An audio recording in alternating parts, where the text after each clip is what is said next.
آخرت کے قرب کے بارے میں بہت سی نشانیاں ہیں کہ جن کو بیان کیا جاتا ہے، اور پیغامات میسیجز ہیں کہ جو آج کل سرکولیٹ کر رہے ہیں کہ ان نشانیوں کو بھی بیان کیا جائے، اور اس بات کو نبی صلی اللہ علیہ وسلم کی جانب سے لوگوں تک پہنچایا جائے۔ اس میں بڑا ثواب ہے، کار خیر ہے، اور جو نہیں اس کام کو کرے گا وہ شاید عطاب کا مستحق ہوگا۔ تو اس کی کیا حقیقت ہے؟ اور ظاہر ہے کہ جو قرب قیامت کی نشانیاں ہیں ان میں سے بہت سی وہ ہیں کہ جو مشہور ہیں، سورج کا مغرب سے طلوع ہونا، اونچی اونچی عمارتوں کا ہونا، یاجوج و ماجوج کا آنا، امام مہدی کا آنا، عیسیٰ علیہ السلام کا تشریف لانا، اینڈ سو آن۔ دیکھیے،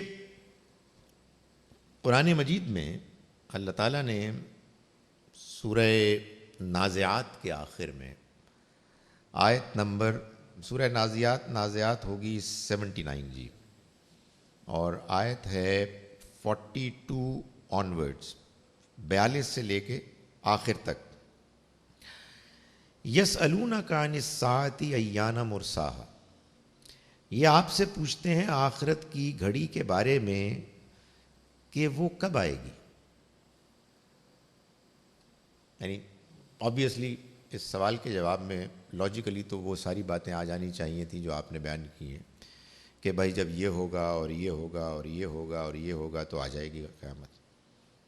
اللہ تعالیٰ کا جواب سنیے، فیما انت من ذکراہا، آپ کا اس کا تذکرے سے کیا تعلق؟ What do you have to do with it? الی ربک منتہاہا، آپ کے رب کی طرف اس کے علم کی انتہا ہے، آپ کا رب ہے کہ جو اس کے معاملے میں جانتا ہے۔ انما انت منذر من یخشاہا، آپ تو صرف خبردار کرنے والے ہیں ان کو کہ جو اس سے ڈرنے والے ہیں۔ یعنی آپ کا کام یہ ہے ہی نہیں کہ یہ بتائیں کہ کب آئے گی، اس کی تفصیلات کیا ہیں۔ آپ کا کام تو یہ ہے کہ آپ ان لوگوں کو خبردار کریں کہ جو اس سے ڈرنے کے لیے تیار ہیں، اور اگر آپ جاننا چاہتے ہیں تو پھر جانیں کہ کأنہم یوم یرونہا، گویا کہ وہ جس دن اس کو دیکھ لیں گے، لم یلبثوا الا عشیۃ او ضحاہا، وہ گمان کریں گے کہ وہ نہیں رہے اس میں، یعنی دنیا کی زندگی میں، ایک شام یا اس کا ایک دن۔ یعنی دنیا کی زندگی ان کو قیامت کے آ جانے کے بعد اتنی بے وقت حقیر نظر آئے گی کہ شاید ہم نے ایک صبح گزاری اور ایک شام گزاری، اصل زندگی تو اب یہ ہے کہ جس کو ہمیں فیس کرنا ہے۔ میں نے یہ محسوس کیا ہے کہ لوگوں کی بہت دلچسپی ہوتی ہے ان چیزوں میں کہ جو ان سے بالکل ریلیونٹ نہیں ہوتی۔ یعنی مثال کے طور پر فرض کیجئے کہ آپ کو وہ ساری نشانیاں معلوم ہو جائیں تو ان کا پرپز کیا ہے؟ یعنی فرض کیجئے کہ ہم یہ جانتے ہیں کہ بہت سے عرب ممالک میں بلڈنگز بہت اونچی ہو گئی ہیں اور قیامت اور قریب آ گئی ہے، تو قرآن سے تو یہ معلوم ہوتا ہے کہ اس کے بعد اب لوگوں کو قیامت میں جواب دہی کی تیاری کے لیے پریشان ہونا چاہیے، اقدام کرنا چاہیے۔ میں آپ کو مثال دیتا ہوں، قرآن مجید سے معلوم ہوتا ہے کہ جیسے یہ نشانیاں تو ہیں نا جو احادیث کے ذریعے سے بیان کی جاتی ہیں، اور ظاہر ہے کہ ان کی تحقیق کی روشنی میں دیکھنا چاہیے کہ کون سی بات مستند ہے، قابل قبول ہے، کون سی نہیں ہے۔ میں ایک اختصار سے بات کہہ دیتا ہوں کہ کچھ باتیں معلوم ہوتا ہے کہ زیادہ مستند ہیں، اور کچھ معلوم ہوتا ہے کہ کچھ بہت زیادہ قابل اعتبار نہیں ہے۔ یعنی یہ ساری جو آپ نے فہرست بیان کی ہے، ان میں سب ایک ہی نوعیت اور لیول کی ریلائبلٹی کی احادیث نہیں ہے، کوئی زیادہ ریلائبل ہے، کوئی کم ہے۔ لیکن قرآن مجید نے ایک بات بیان کی کہ قیامت سے پہلے، اچھا قیامت سے پہلے بھی کیا مراد ہے؟ یعنی پرسوں قیامت ہونی ہے تو آج وہ نشانی آئے گی؟ نہیں، یہ بھی ریلیٹو ہے۔ اللہ تعالیٰ نے تو بتایا کہ اس کے ہاں تو جو وقت ہے اس کے پیمانے مختلف ہیں، کہیں اللہ کا ایک دن 50,000 سال کے برابر ہے، کہیں 1,000 سال کے برابر ہے۔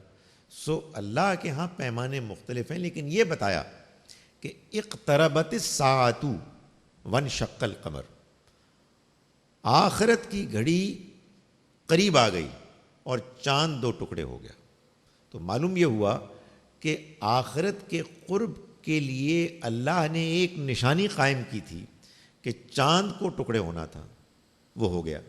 اور یہ ہم جانتے ہیں کہ ہوا 1400 سال سے پہلے ایک رات کو، ابھی تک تو قیامت نہیں آئی۔ ظاہر ہے کہ یہ اصل میں بتانا اس لیے مقصود ہوتا ہے کہ لوگ کچھ چونکیں۔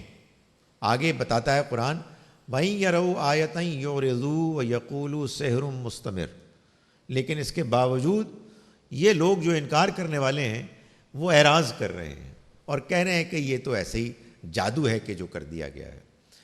اصل چیز وہ ایٹیچوڈ اور رویہ ہے کہ جو انسان کے اندر پیدا ہونا چاہیے اس حقیقت کو جاننے کے لیے، اس حقیقت کو جاننے کے بعد کہ قیامت آئے گی، ہم سب کا حساب کتاب ہوگا اور ہم اللہ کے ہاں کامیاب ہو جائیں گے اگر ہم نے اس دنیا کی زندگی کو ایسے گزارا کہ ہم قیامت کی تیاری میں لگے رہے، اور ہم ناکام نامراد ہو جائیں گے اگر ہم نے اس کی تیاری نہیں کی۔